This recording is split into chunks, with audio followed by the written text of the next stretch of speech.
In part one, the candidate has to answer a number of questions about themselves, their hopes for their future, their education, or their jobs, any hobbies they may have, or sometimes customs and lifestyles in their countries.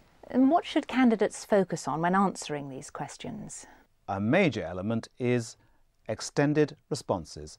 That is, not just giving one-word answers or answering with just a simple phrase or sentence.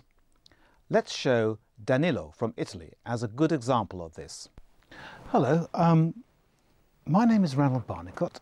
Can you tell me your full name, please? My name is Danilo Guerini. And what shall I call you? Oh, Danilo, Danny. Okay, Danny. Where do you come from? I come from Italy, from the south of Italy. Thank you. All right, so what I'm going to do first is ask you some questions about yourself, and I'm going to start with your studies. What are you studying? At the moment I'm doing a foundation year at Barnet College, because I would like to go to university hopefully next year. And I'm studying a course of IELTS, an IT course and a general English course. What do you hope to study at university?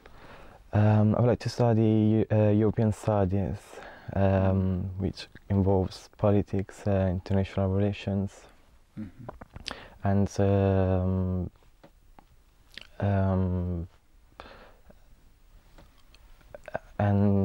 politics and international relations. Yeah. Yes, I see what you mean. He didn't give much information about himself or his part of Italy to start with, but he does go on to describe his studies and what he wants to do in some detail, and I'm quite impressed by his vocabulary. Yes, involves, for example, is quite a formal word, but it's very useful in an academic context or talking about one's studies, as Danilo is. I have to say, however, that he becomes a bit less fluent at the end. He hesitates a little too much, doesn't he? Daniel is another good example. Notice also the way he becomes more involved in the conversation by smiling.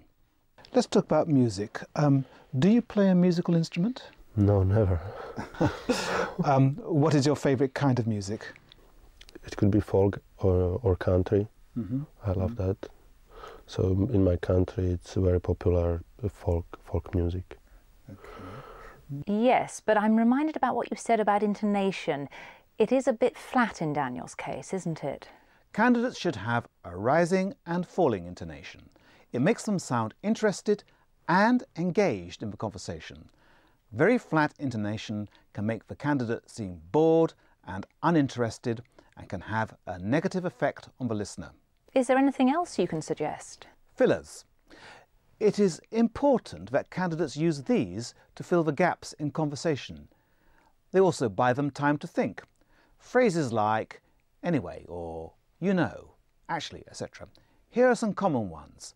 First of all, boya. I want to choose because I like to be a producer in the future and to do some programs for people.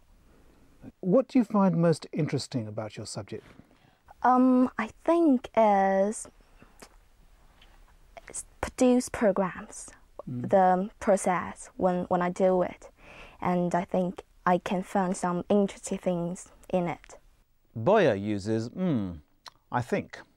Now, watch these clips of Panil. What are you studying? Well, right now I'm studying English. It's an English foundation course. It's a one-year course. Why did you decide to study that subject? Well, I want to become an actress and I want to study here in London. So I want to perfect my English and I thought this would be a good course. And also I get practice in taking the IELTS, which will show what level my English is at. What kinds of music are most popular where you live in Norway?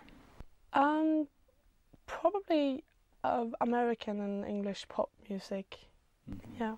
Well, in the first one, she uses well a lot, and in the second, she uses yeah. The yeah is interesting. She's using it to show that she's finished speaking.